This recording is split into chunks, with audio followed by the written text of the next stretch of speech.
KTV prime bulletin కు స్వాగతం. నా పేరు Sudharani.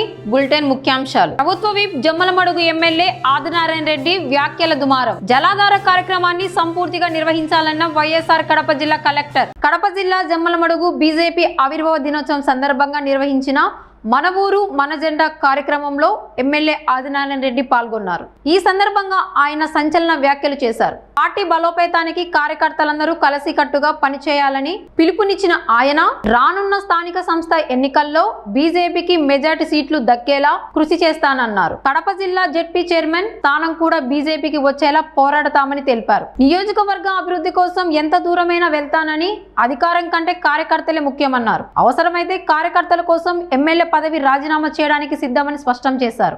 Gandikota, Rajoli, SRBC canal, RTPP సమస్యల పరిష్కారానికి కృషి చేస్తున్నానని తెలిపారు. भारत माता के भारत माता के भारत माता के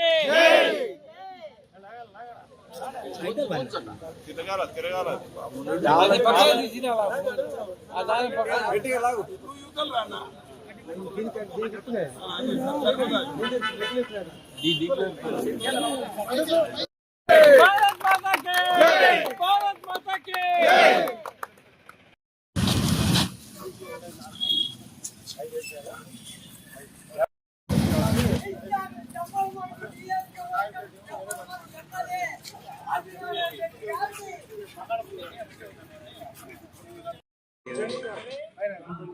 ఇంట్లో చేర్చి ఫోటో రెండో తక్కువ వచ్చి తెచ్చుకుంటారు. నా బతుకు ఆ పెద్ద సాగరాల కంటే దరిద్రంగా ఏది ఏది ఎతికేది 11-12కు ఫోన్ కొట్టేది. సుబాడి 11-12కు ఆన్లో ఉంటుంది పండు ఎత్తుతాడని ఒకడు ఫోను ఎమ్మెల్యే కొట్టి ఎత్తాడని చూడదు. ఎత్తుతే ఒకటి లెక్క పోతుంది, ఎత్తకుంటే ఒకటి పోతుంది. డాక్టర్ వినాలని అంటారు, మీరు ఎప్పుడన్నా ఆపరేషన్ ఉండి మా మీద రోజు ఆపరేషన్ జరుగుతూనే ఉంది. ఇది ఎప్పుడు ఇది అట మానుకునేది. అందరూ కార్యకర్తలు, నాయకులు, ప్రజలు అందరూ తెలుసుకోవాల్సిన అవసరం ఉందే లేదా? మంచికి చెడుకు వ్యత్యాసం తెలుసుకోవాలి కదా. పని చేసే వాళ్ళకు పని చేయని వాళ్ళకు వ్యత్యాసం తెలుసుకోవాలి. ఇక్కడ కూడా నేను చెప్తాను, 4లో మొదటి అంశం గండికోట పుడక, రెండోది రాజోలి పెద్దపడే వాళ్ళు ఉన్నారు. అది నీళ్లు పారుతానాయి, పొనకపోతుంది, దానికి కావాలని అది అడిగిన నేను ఓటు అడిగిన. రాజోలి పైన ఒక సామెత ఉంది. ఆ ఇంట్లో ఆ బజార్లో ఒక ఆమె అడుక్కుంటా పోయేటప్పుడు ఒక సామెత ఉంది, అమ్మ ఊ పెట్టకుండా పర్వాలే నీ కుక్కను కట్టేసుకోండి. ఆయన జగన్ రెడ్డి గారు జీవో ఇచ్చినాడు, దానివల్ల భూములు అమ్మకం జరగాల, కనీసం భూములు అమ్ముకునే దానికి పర్మిషన్ అన్నా ఇవ్వని అడిగినా. నేను కలెక్టర్ మాట్లాడుకొని ఎవరన్నా పిటిషన్ పెడితే మాకు అమ్ముకుంటామంటే పర్మిషన్ ఇచ్చేదానికి ఒప్పించాను. కేంద్రం జీవో, రాష్ట్రం జీవో ఇచ్చేదానికి ముందుకు రాకపోతే మేమే మాట్లాడినాం. అది రెండో ఇష్యూ. మూడోది అదే పెద్దగూడెం నుంచి పైనుంచి కిందికి ఎస్ఆర్బీసీ మైలవరం జమ్మనోడు కొంత భూమి కవర్ అయ్యేదానికి 25,000 ఎకరాలకు ఆ ఎస్ఆర్బీసీ ఆగింది. కొండ సూకేసి ఎక్కడ దానికి కిందికి వచ్చేదాన్ని. నాలుగో ఇష్యూ ఆర్టీపీ.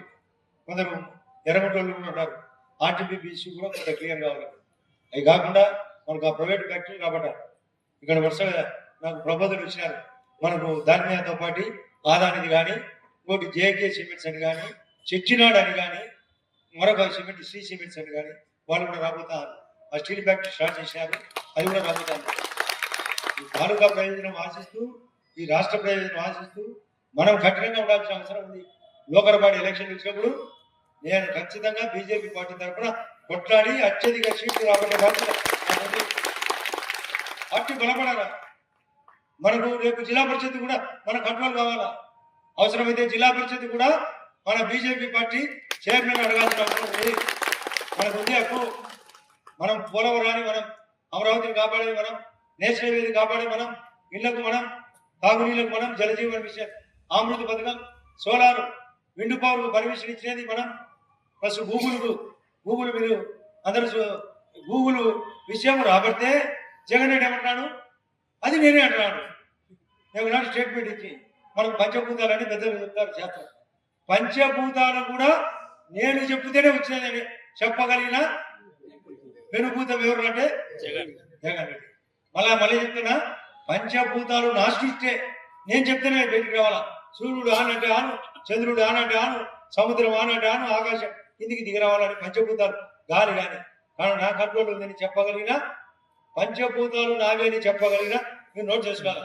పంచభూతాలు నావే అని చెప్పగలిగిన వెనుభూతం ఎవరు అంటే జగన్ రెడ్డి. అంటే ఆ భూతం వేరు ఈ భూతం వేరు మీకు అర్థం తెలియాలి. అవి మంచి పదం భూతం ఆడ పంచభూతాలంటే అన్నిటినీ కంట్రోల్ చేసేటి. కానీ ఈయన పెనుభూతం అంటే పెద్దదే, ఇటువంటి పెద్దదే అవసరమా? మోడీ గారు అవసరమా లేదా? బీజేపీ పార్టీ అవసరమా లేదా? ఈ కూటమిలో మన స్థానం బలపడాలా లేదా?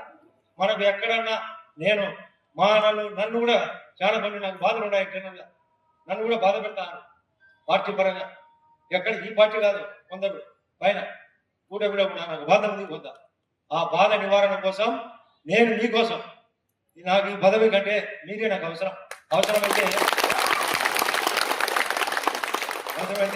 నేను చూస్తా కొనాల పట్టు దగ్గరకు వచ్చింది. ఇప్పటికే 100 రోజుల కిందటే డిసైడ్ అయినా చూస్తా. నాకు అనుకున్నట్టు ఈ వ్యవస్థ నడిగేది సరిగా లేకపోతే నేను పార్టీలో ఉంటూ ఈ ఎమ్మెల్యే పదవికి రాజీనామా చేస్తే కూడా రెడీ అయ్యాను. నేను పెద్ద గొప్ప కాదు, ఇది 4వసారి నాకు అనుభవం. నేను మంత్రిగా కూడా పనిచేసిన. ఎందుకు అన్ని పనులు ఖచ్చితంగా జరగాలి. మనం మాట ఇచ్చిన పాపం వాళ్ళను గండికోటలను వాళ్ళను మునగలేకి తోసి తాడిపత్రికి నీళ్లు, పైడిపాలానికి నీళ్లు, పైన చిత్రావతికి నీళ్లు, ఎర్రగుంటకు నీళ్లు, జమ్మలను మైలవరానికి వదిలి ఏటికి నీళ్లు, సోమశీలకు పోయేదానికి, ప్రొద్దుటూరికి పోయేదానికి, ఆర్టీపీపీకి నీళ్ళు ఇచ్చి వాళ్ళని అడాదల్లో పెట్టడం పెద్ద అన్యాయం. కాబట్టి దానిపైన నేను ఫైట్ చేస్తానా. కోర్టుకు పోతే కూడా నేను సపోర్ట్ చేసిన. రైతులు కోర్టుకు పోయినప్పుడు ఎస్ఆర్ రాజానిది పోయి పర్సనల్గా సీఎం గారికి చెప్పిన, ఎస్ఆర్బీసీది పర్సనల్గా చెప్పిన. ఆ ధర్మంలో వాళ్ళు కొన్ని ఉద్యోగ అవకాశాలు ఇవ్వాలా భూములు కోరుతున్నారు, అది పెండింగ్ ఉంది, అది ఫైట్ చేస్తారన్నా. ఈ 4 సమస్యల పైన ఇంకా కొన్ని రాజకీయ సమస్యలు జరుగుతున్నాయి. దీనిలో ఏ తేడా వచ్చినా నాకు పదవి కంటే మీరే ముఖ్యమైన ఉద్దేశంతో మీ పార్టీ అవసరం ఏదైనా ఉంది. మంచికి మంచి చేయకపోతే ఈ పార్టీ బలపడదు. ఎన్నిసార్లు చెప్తారు. నేను ప్రతి క్షణం నేను సరదాగా వచ్చేపు ఏమన్నా దూరంగా ఉండాలేమో కానీ నేను ఎక్కడన్నా పొద్దున్న మీరు కనుక్కోవచ్చు. డిపార్ట్మెంట్లో ఆర్ఎండ్బిఆర్లోనో, పంచాయతీరాజ్లోనో, తాగునీళ్ళనో, కరెంటులోనో మీరు కొన్ని విషయాలు చెప్పాలా. కరెంటు నన్ను 2 ఏడీలు మనకు ఎర్రగుంట్లకు ఒక అతను, ఓన్లీ ఎర్రగుంట్లకు ఏడీ కిరణ్ కుమార్ రెడ్డి, ఈడ జమ్మలో రాజగోపాల్. కడప జిల్లాలో సాగునీటి ప్రాజెక్టుల పరిధిలో R&R ప్రక్రియలో పరిహారం పునర్వాసంలో ఎలాంటి జాప్యం లేకుండా చర్యలు చేపట్టాలని జిల్లా కలెక్టర్ డాక్టర్ శ్రీధర్ చెరుకూరి అధికారులను ఆదేశించారు. కలెక్టరేట్ లో జరిగిన సమీక్షా సమావేశంలో భూసేకరణ, బడ్జెట్ కేటాయింపులు, పెండింగ్ చెల్లింపులపై అధికారులను ప్రత్యేక దృష్టి పెట్టాలని సూచించారు. జలాధార కార్యక్రమాన్ని సమర్థవంతంగా అమలు చేస్తూ భూసేకరణ సమస్యలను తక్షణమే పరిష్కరించాలని కలెక్టర్ తెలిపారు. చాలా వరకు కంప్లీట్ అయిపోయింది, ఓన్లీ బిట్స్ అండ్ పీసెస్లో ఉన్నవి. అదేవిధంగా కొన్ని ప్రాజెక్ట్స్లో substantial quantity of land has to be acquired. But before we move to the further stage, I think we need to get the clarification whether the budget is available or not. So award stage lo సుమారుగా మనకి 12,4 ఎకరాలు మనకి పట్ట land ఉంటే దాంట్లో award స్టేజ్లో 3,635 ఎకరాలు ఉంది. అలాగే అవార్డు పాస్ అయ్యి పేమెంట్ పెండింగ్ ఉన్నది 3,653 ఎకరాలు ఉంది వేరియస్ ప్రాజెక్ట్స్లో. దీంట్లో మేజర్ ప్రాజెక్టు రాజోలి రిజర్వాయర్ లో we have to get the clarity on the availability of the budget. So ఈ 2 కేటగిరీలోనూ మీరు ఎంత బడ్జెట్ కావాలి అనేది మీరు వర్కౌట్ చేసుకోండి. మీ ప్రాజెక్ట్స్ ఓకే చేసి ఇమ్మీడియట్గా we need to send the proposals through the joint collector and collector to the special chief secretary irrigation for allotment of the budget. So I think what we can do is we can work out for this entire project wise ఎంత amount కావాలి, budget కావాలి. అలాగే దానికి proper head of account కూడా మీరు mention చేసుకోవాలి. Head of account irrigation department will give the head of account. A head of అకౌంట్లో మీకు ఎంత బడ్జెట్ కావాలనేది వర్కౌట్ చేసుకోవాలి. అలాగే ఇప్పుడు మనకి ప్రియారిటైజేషన్ అవుతారు. మనకి ల్యాండ్ ఎక్విజిషన్ పార్ట్ ఒకటైతే మీకు 3 హెడ్స్ ఉన్నాయి. ఒకటి ల్యాండ్ ఎక్విజిషన్ పార్ట్ ఒకటి, రెండోది R&R ఉంది. R&Rలో కూడా క్యాష్ ఉంది, R&R ఇన్ఫ్రాస్ట్రక్చర్. సో 3 హెడ్స్లో కూడా మీకు బడ్జెట్ ఎంత కావాలి అనేది క్లియర్గా మీరు అరైవ్ అయితే సో దాన్ని we will write to the government for allotment of the budget under the what ever budget is available. In some cases you have more amount is sanctioned under the land acquisition. But no, we are not going ahead with the land acquisition. But so we need more money under the R&R. So that the reappropriation అనేది, reallotment అనేది we can get it from the government. You each project wise, because there is no point in sending the files in important work. రెండోది, wherever already a particular head. Annamayya జిల్లా రాయచోటిలో కూటమి ప్రభుత్వంపై మాజీ MLA రెడ్డెప్పగారి Ramesh Reddy తీవ్ర విమర్శలు చేశారు. సూపర్ 6 హామీలు అమలు కాకుండా ప్రభుత్వం విఫలమైందని, రాష్ట్రంలో అవినీతి అరాచకాలు పెరిగాయని ఆరోపించారు. అమరావతి పేరుతో ఖర్చులు పెంచుతూ ప్రాంతీయ అసమానతలు పెంచుతున్నారని ఆయన విమర్శించారు. గడచిన 22 నెలల కూటమి ప్రభుత్వం పరిపాలనలో ఆంధ్ర రాష్ట్రంలో అభినవ ధృతరాష్ట్రుని పరిపాలన జరుగుతుంది అని అనిపిస్తాం. గడిచిన ఎలక్షన్లలో చంద్రబాబు నాయుడు గారు విపరీతమైన హామీలు, అమలు కాని హామీలు, సూపర్ 6 పేరుతో ప్రజలకు ఇవ్వడం, అధికారంలోకి రావడం, అధికారంలోకి వచ్చిన తర్వాత పూర్తిగా అన్ని కూడా వదిలేసి ఆయన పరిపాలన సాగించడం. పరిపాలన కేవలం కూటమి కనుసన్నల్లో జరుగుతూ ఉంది. చట్టం వాళ్ళ చేతల్లోకి వెళ్ళిపోయింది. ఎక్కడ చూసినా కూడా అవినీతి, అరాచకం, దురాక్రమణలు ఇవి పెరిగిపోయాయి. గంజాయి విపరీతంగా ఇక్కడ ప్రతి చోట కూడా గంజాయి విక్రయాలు పెరిగిపోయాయి.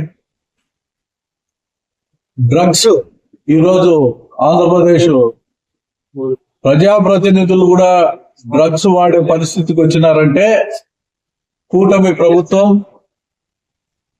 ఎలాంటి పరిపాలన సాగిస్తుందో కూడా మనందరం ఒకసారి గమనించాలి. జగన్మోహన్ రెడ్డి గారు చాలా విషయాలు ప్రస్తావన చేశారు. ఒక చదరపు అడుగును 12 నుంచి 14 వేల రూపాయలతో ఈరోజు కడుతున్నారంటే ఈ ప్రపంచంలో పెద్ద పెద్ద నగరాల్లో కూడా ఈ రేట్తో ఎక్కడ కూడా కన్స్ట్రక్షన్ జరగడం లేదు. కేవలం 4,000, 5,000, 6,000 కన్స్ట్రక్షన్ కాస్ట్ అయితే ఉంటే ఈరోజు 12 నుంచి 14,000 రూపాయలు. అదొకటే కాదు, ఇన్ఫ్రాస్ట్రక్చర్ డెవలప్ చేసి ఇస్తా ఉన్నారు వాళ్ళకు. ఓ పక్క నీటి సదుపాయం, ఎలక్ట్రిసిటీలు రాయితీలు, ఇంకో పక్క రోడ్లు ఇవన్నీ వేయడం ద్వారా వాళ్ళకి ఇంకా సులభతరం అవుతారు. అందుకే జగన్మోహన్ రెడ్డి గారు రాష్ట్రాన్ని సర్వతోముఖాభివృద్ధిలోకి తీసుకురావాలా అనే ఒక ఆలోచనతోనే ఎలాగో మీరు అమరావతిని చేస్తూ ఉన్నారు. గతంలో కూడా మేము చెప్పినట్టు ఆర్థిక రాజధానిగా విశాఖపట్నం, పరిపాలనా రాజధానిగా అమరావతిని, న్యాయ రాజధానిగా కర్నూలును ఆ రోజు ప్రకటించడం జరిగింది. అంటే ఈ రాష్ట్రంలో ఉన్న మిగతా ప్రాంతాలను కూడా ఏదో ఒక రకంగా అభివృద్ధి చేయాలా, అన్ని రకాలుగా కూడా ఈ రాష్ట్రం ముందుకు పోవాలని చెప్పి ఆలోచనతో ఆయన కార్యక్రమం చేస్తే ఈరోజు అన్ని కార్యక్రమాలు ఈ రాష్ట్రంలో వదిలేసి ఒక్క అమరావతి పైన వేలాది కోట్ల రూపాయల డబ్బును వెచ్చిస్తూ ఈ కమిషన్ల కోసమే ఈ అమరావతి కడుతున్నారా అనిపించేటట్టుంది. ఈ అమరావతి అనేది సెల్ఫ్ ఫైనాన్స్ ప్రాజెక్ట్ అని చెప్పి గతంలో మన గౌరవ ముఖ్యమంత్రి గారు తెలియజేయడం జరిగింది.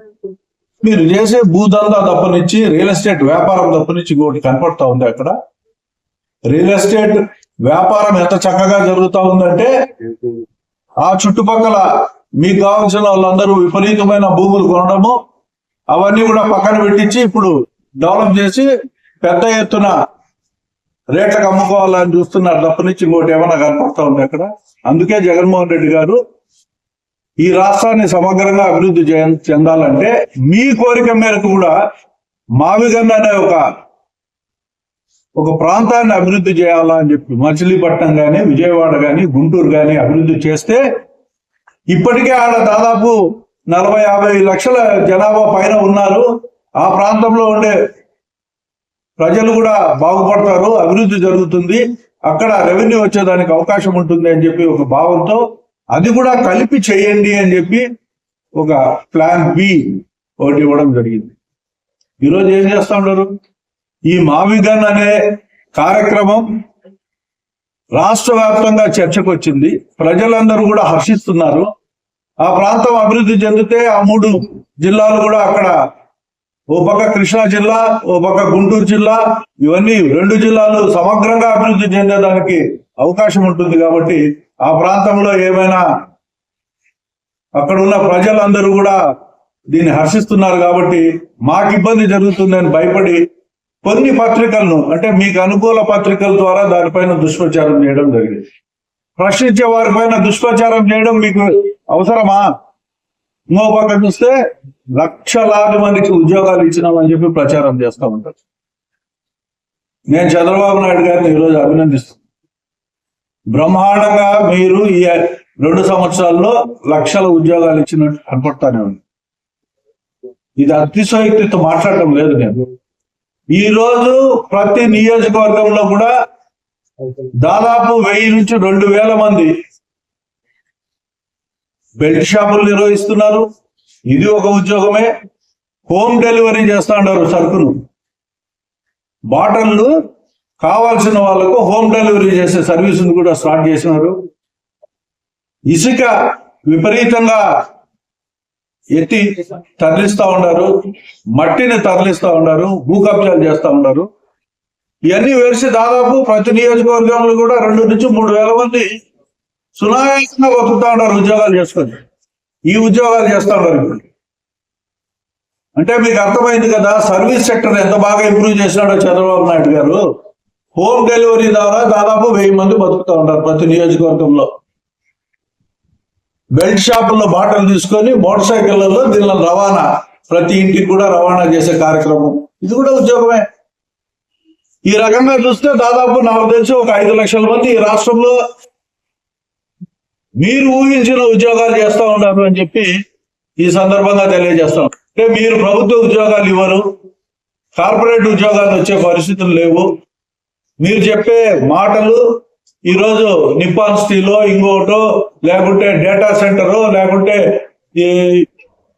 ఇవన్నీ ఈ టెక్నాలజీ ద్వారా మీరు ఏమేమి ఉద్యోగాలు కల్పిస్తామని చెప్తా ఉన్నారో, ఎంతమందికి భూములు ఇచ్చారో, వీళ్ళందరూ ఇంకా ఉద్యోగాలు ఇచ్చే పరిస్థితుల్లో లేరు. అయితే మీరు దూరదృష్టితో ఈరోజు ఈ రాష్ట్రంలో ఈ ఇండస్ట్రీని పెంచినారు. అక్రమ మద్యం తయారీ, అక్రమ మద్యం రవాణా, ఇంకో పక్క బెల్ట్ షాపులు, ఇంకో పక్క బెల్ట్ షాపుల ద్వారా అక్కడి నుంచి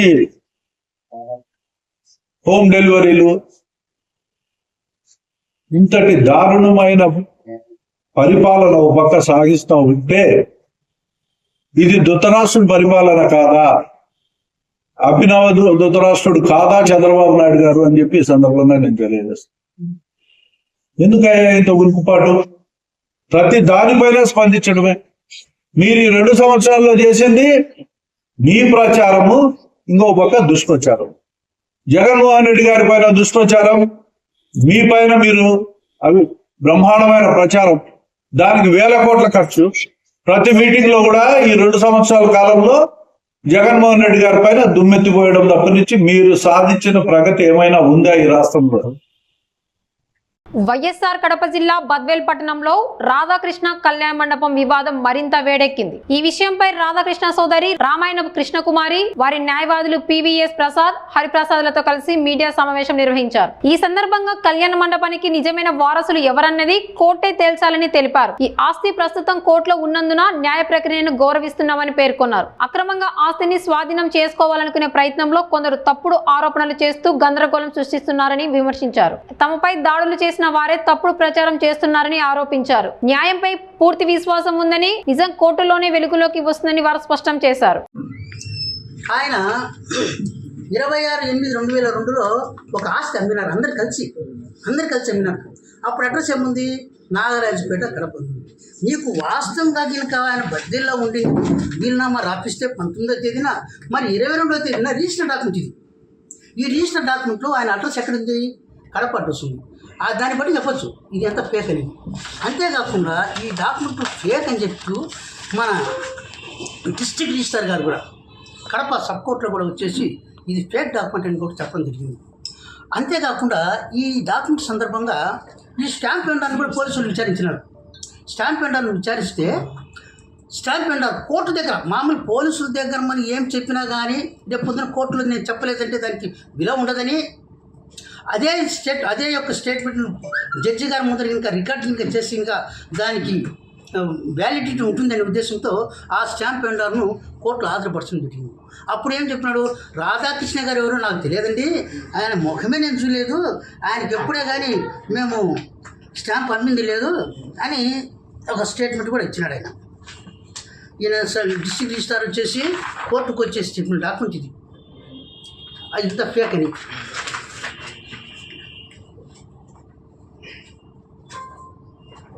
ఇది ఆయన ఇచ్చిన రిపోర్టు. ఇది అతనికి అమ్మలేదు, తుంగ సంజీవ్ రెడ్డికి ఆయనకు అమ్మినామని చెప్పిందని ఈ డాక్యుమెంట్.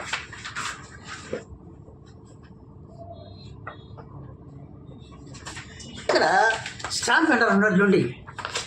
ఈ కేసు పెడితే క్రైమ్ నెంబర్ 257/2025 క్రైమ్ నెంబర్ సందర్భంగా ఆయన ఆదినారాయణ గారిని విచారిస్తే స్టాంప్ వెండర్ అసలు ఎవరండి ఆయన? ఆ రాధాకృష్ణ గారిని నేను ముఖమే చూడలేదండి, అసలు నాకు తెలియడంలో పలాని బొల్లు భాస్కర్ అనే వ్యక్తి ఒక వీలునామాను సృష్టించుకొని రాధాకృష్ణ గారి ఆస్తులను కబలించేదానికి ప్రయత్నం చేస్తున్నారని నాకు తెలిసింది. నేను ఎప్పుడే కానీ ఇది అమ్మని, ఇది జడ్జి గారి ముందర చెప్పిన వాంగ్మూలం, ఇది పోలీసుల ముందర కాదు. పోలీసుల ముందర చెప్తున్న వాళ్ళు భయపడిచ్చి రప్పించినారని అంటారు. వాళ్ళ పాపాల పైరు ఏం చేస్తాం? పాపం పోలీసులు ప్రతి ఒక్కదానికి వాళ్ళే చేయాలా? వాళ్ళ మీద దుమ్మెత్తిపోస్తుంటే ఇది మానవ సహజము. కానీ అలాంటి జరగకూడదని పకడ్బందీగా అతన్ని జడ్జి దగ్గర హాజరుపరిచి జడ్జి సమక్షంలో చెప్పిన స్టేట్మెంట్. మరి అలాంటప్పుడు అది ఫేక్ డాక్యుమెంట్ అనేది ఎవరైనా చెప్పగలి చెప్పచ్చు. బద్వేల్లో చేయాలన్నా అని అడిగారు. అంటే అంత కట్టుకున్నాడు కదా, బద్వేల్లో కడితే ఆయన ఆత్మకు శాంతిగా ఉంటుందిలేండి, మా వదిన సమాధి కడపలోనే అని మేము చెప్పాము. మాకు అప్పుడు సడన్గా ఏం దిక్కు తెలియదు. అంతకుముందు మాట్లాడినోడు 2 గంటల ముందు మాట్లాడినోడు చనిపోయినాడంటేనే పని చేయలేదు. మాకు బద్వేలుకి వచ్చేసేపటికి పడిపోయాడు. మాకు అది కూడా అనుమానం. అంత బాగా మాట్లాడినోడు అంత త్వరగా చనిపోయినాడు అంటే కూడా మాకు అనుమానమే. రాధాకృష్ణకి పిల్లలు లేరు, భార్య చనిపోయింది, ఒంటరిగా లేదు. ఆయన బాగా యాక్టివ్, చాలా యాక్టివ్. తీర్థయాత్రలు తిరుగుతూ ఉన్నాడు. కడపలో పూజలు జరుగుతూ ఉన్నాయి. కడప రామ మందిరం మాదే, మా గ్రాండ్ ఫాదర్ కట్టించినాడు. ఆ ఇంటి పక్కనే ఇల్లు అన్నది, అక్కడంతా అటెండ్ అవుతా ఉన్నాము. మా దగ్గర అందరికీ తిరుగుతూ ఉన్నాడు ఆయన. కానీ ఒకరి సంవత్సరంలో ఆయన లేడు. ఆయననే వీళ్ళని అటెండర్గా పెట్టుకున్నారు, ఒక మనుషులు కావాలని. వాళ్ళందరూ కూలి పనులు చేసేవాళ్ళు. వాళ్ళతోనే ఈ బిల్డింగ్లన్నీ, వాళ్ళంతా కూలోళ్ళు తప్ప వాళ్ళకి ఏమీ లేదు. ఆ బాలమ్మ అనే ఆమె కొన్ని మంచి మాటలు చెప్తా అంటే మా వదినమ్మ ధ్యానం భక్తి ఎక్కువ. సరే గుడి కడదాము, గుడి కట్టినారు, ధ్యాన మందిరం కట్టినారు, అట్లే కళ్యాణ మండపము 12 ఇళ్ళు కట్టినారు. సరే అని వాళ్ళకు కూడా కొంచెం స్థలం ఇచ్చినాడు అన్న. ఇస్తే వాళ్ళు ఇండ్లు కట్టుకున్నారు. వాళ్ళు కూడా అన్న కట్టించినాడు. వాళ్ళుగా ఏమీ చేయలేదండి, అంతా అన్న చేసినాడు. వాళ్ళు ఏమంటే అటెండరు వాచ్మెన్ వాళ్ళు, అంతే. అంత తప్ప ఏమీ లేదు. బంధువులు కాదు వాళ్లకు, మాకు ఏ సంబంధము లేదు. అటు 7 తరాలకు ముందు నుంచి లేదు. చనిపోయే నాటికి రాధాకృష్ణయ్య మాకు నమ్మ అసలు లేదండి. మా అమ్మ చెల్లెలు కడపలో ఉంది. ఆమెకు చెప్పాడంట, నేను బాగా పక్కాగా రాస్తా పిన్ని, చెల్లెళ్ళకు తమ్ముళ్ళకు అందరికి సమానంగా రాస్తా పిన్ని అని. పిన్ని అమ్మ చెల్లెలు మాకు చాలా క్లోజ్. ఆమె మాతో చెప్పింది. ఆయన చనిపోయినాక, అంతకుముందు మాకు తెలియదు. ఇంకా ఆయన రాసింది మాకు తెలియదు. వాళ్ళు పెట్టిన దొంగ సర్టిఫికెటే వాళ్ళు పెట్టింది, అంతే. మాకు ఎంత టార్చర్ చేసినారంటే వాళ్ళు మమ్మల్ని కొట్లాటకు వచ్చేసారు అందరూ కలిసి. ఆ తలుపులు తీయలే. మా అన్న ధ్యాన మందిరంలోనే ఉన్నాడు. ఆయన సామానంతా ధ్యాన మందిరంలో ఉంది. ఆ తలుపులు తీసి చూద్దాము, మా అన్న పాతకాలం నాటివన్నీ సేకరించేవాడు. మా చేసిన ఉంగరాలు కూడా ఉన్నాయి మా అన్న దగ్గర, ఒక్కొక్కటి ఇంతలో. కడపలో మేమంతా చూసాం. మా అన్న బంగారు, వెండి, చాలా సామాన్ ఉంది, అంతా ఆ రూమ్లోనే పెట్టుకున్నాడు. ఆ రూమ్లోకి మమ్మల్ని రానిలే, కొట్లాడినారు, బాగా కొట్లాడినారు. ఆయన చనిపోయారు మాకు అనుమానం ఉందని అన్నారు కదా, మీరేమైనా పోలీసులు ఇచ్చాం, కంప్లైంట్ ఇచ్చాం. ఆ రోజే పోయి వాళ్ళు మమ్మల్ని అసలు ఎంటర్ అవనీలే రూమ్లోకి. ఆ సామాన్ ఈ లాయర్ల ప్రెసిడెంట్ గారు నిన్న మాట్లాడుతూ ఆయన న్యాయం మాట్లాడుతున్నాడు. ఆయన న్యాయం చెప్పినట్టు చెప్తాడు. అయ్యా, కోర్టులో ఉన్నప్పుడు నువ్వు లాయర్, ఆ పక్క నువ్వు ఏ విధంగా ప్రెసిడెంట్గా నువ్వు మాట్లాడి కావాల్సిన ఎవరైతే అదర్ పార్టీలను భయపెట్టేదానికి చేస్తున్నావా, పోలీసులను భయపెట్టించేదానికి చేస్తున్నావా అనేది కూడా మాకు అర్థం కాదు. ఎందుకంటే ఆయన విజ్ఞతగా వదిలేస్తున్నాం. మేము ఒకటే అడుగుతాం, అయ్యా ఆస్తి మా వాళ్ళది, మాది, మాకు సక్రమించాలా, న్యాయంగా మాకే రావాలా. సరే, మీకు ఏది ఉంది, మీరు ఒక వీలునామా తయారు చేసుకొని అది కూడా ఫేక్ అని చెప్పి ఆ దినమే మేము రైట్ టు ఇన్ఫర్మేషన్ యాక్ట్ కింద తీసుకుంటే మేము ఇవ్వలేదు అని చెప్పారు ఆ దినమే రిజిస్టర్ ఆఫీసర్లో.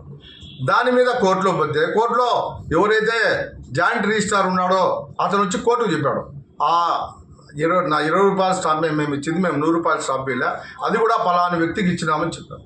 ఇంకా యాడండి మీకు ఉండేది, అది పెట్టుకొని కాగితం పెట్టుకొని ఏందో దానికి లాయర్లు కొంతమంది అందరూ సపోర్ట్ చేయరు, కొంతమంది ఆయన తరపున వకాలత్ తీసుకుంటారు మాట్లాడితే ఏమి. నేను అనుకునేది ఏమంటే ఇది పోలీసు వాళ్ళను బ్లాక్మెయిల్ చేసేదానికి చేస్తున్నారు.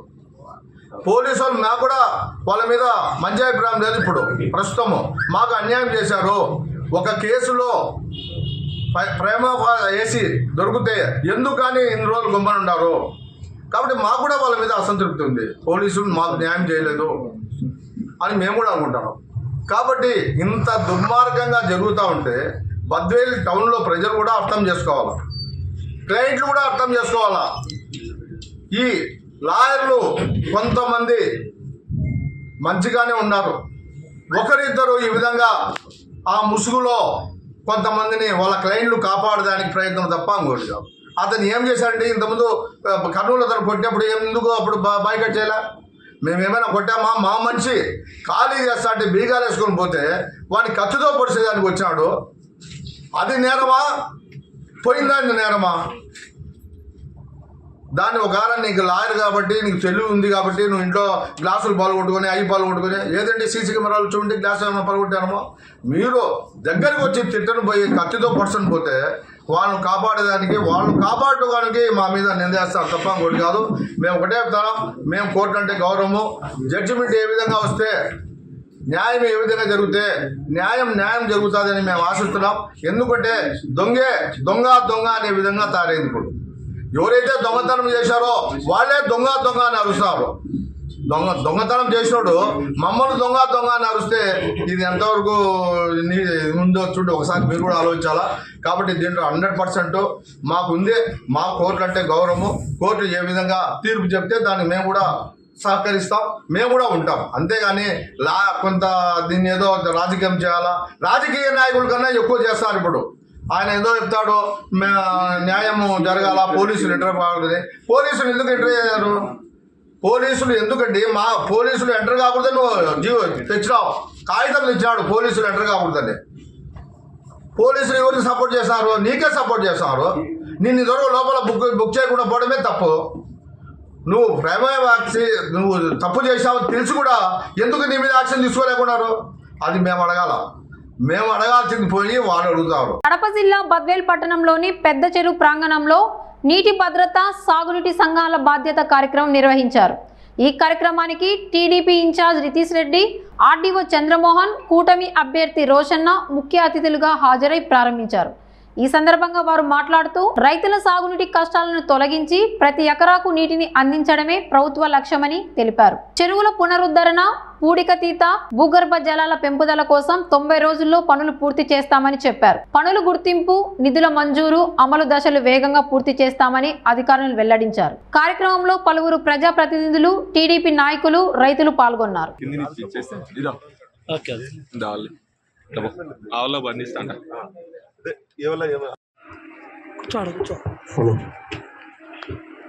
అందరికీ నమస్కారం అండి. నేను శేష్ బాబు, ఎగ్జిక్యూటివ్ ఇంజనీర్, టీజీపీ ప్రభుత్వం తరఫున ఎగ్జిక్యూటివ్ ఇంజనీర్. బద్వేల్ తాలూకాకి ఉపయోగించుకోవాలంటే ఈరోజు దాదాపు 200 పైబడి చెరువులు ఉన్నాయి, చిన్న పెద్ద చెరువులు. మనం మొన్న సకాలంలో వర్షాలు పడ్డం, మీ అందరి సహకారంతో అన్ని చెరువులు దాదాపు పూర్తిగా మనం నిలుపుకోగలిగినాం. కొన్ని అయితే 50%. కానీ ఏదున్నా కానీ రైతు అనేవాడు ఈరోజు అటు భూమి సైడ్ కానీ లేకపోతే ఆకాశం సైడ్ కానీ మనం చూస్తున్నాం. కూతంత దూరంలో బ్రహ్మం సాగర్ ప్రాజెక్ట్ ఉంది. ఈ లెఫ్ట్ కెనాల్, రైట్ కెనాల్, లేదంటే LSP upper Sagileru project, lower Sagileru project అని ప్రాజెక్టుల మీద పేర్లు మనం అందరము మాట్లాడుకుంటున్నాం. కానీ ఇది శాశ్వతంగా పరిష్కరించాలంటే ఇది మనకు ఒక సువర్ణ అవకాశం అని మీ అందరికీ తెలియజేస్తాం. ఎందుకంటే కేవలం మనము మాటలు చెప్పుకుంటా కాకుండా ఈ ప్రభుత్వం మనకి ఇచ్చిన అవకాశాన్ని ప్రతి ఒక్కరూ, చాలా మంది మన గత 2 సంవత్సరాలుగా అయ్యా గండి పడింది, లేదంటే పిల్ల కాలువలు కావాలా. ఎందుకంటే మీ అందరూ చూసినారు, మొన్న వరదలు వచ్చినప్పుడు అనేక డిపార్ట్మెంట్లు మీ అందరి సహకారంతో నిలబడి అట్లా ఇసుక సంచులు కానీ ఏమోటి మనం అలర్ట్ ఉండి ఎక్కడ ఆ శ్రీశైలం నీళ్లు ఈరోజు మనం మీ అందరూ కనుసైలంలో మన అందరం చూస్తే ఏనాడు లేని అటు అన్ని చెరువులు, అట్లా పూర్వాల చెరువు కానీ రెవెన్యూ అధికారులు ఇద్దరం మేము మాట్లాడుకున్నాం. తాలూకాలో ఈరోజు 59,500 ఎకరాల ఆయకట్టు ఉంది. కానీ చాలా దగ్గరలో 10,000 ఎకరాల్ని మనం పెంపుదల చేసే అవకాశం మనకుంది. అదేవిధంగా ఈరోజు లోకలైజేషన్ ఈ తెలుగు గంగా కింద చూస్తే మనం కేవలం 22,500 ఎకరాల్లోనే ఉన్నాం. మనం ఎంత పెంపుదల చేయాలి? ఆనాడు ఈ ప్రాజెక్ట్ కట్టినప్పుడు 1,00,000 ఎకరాలకి ఇది డిజైన్ చేస్తాం.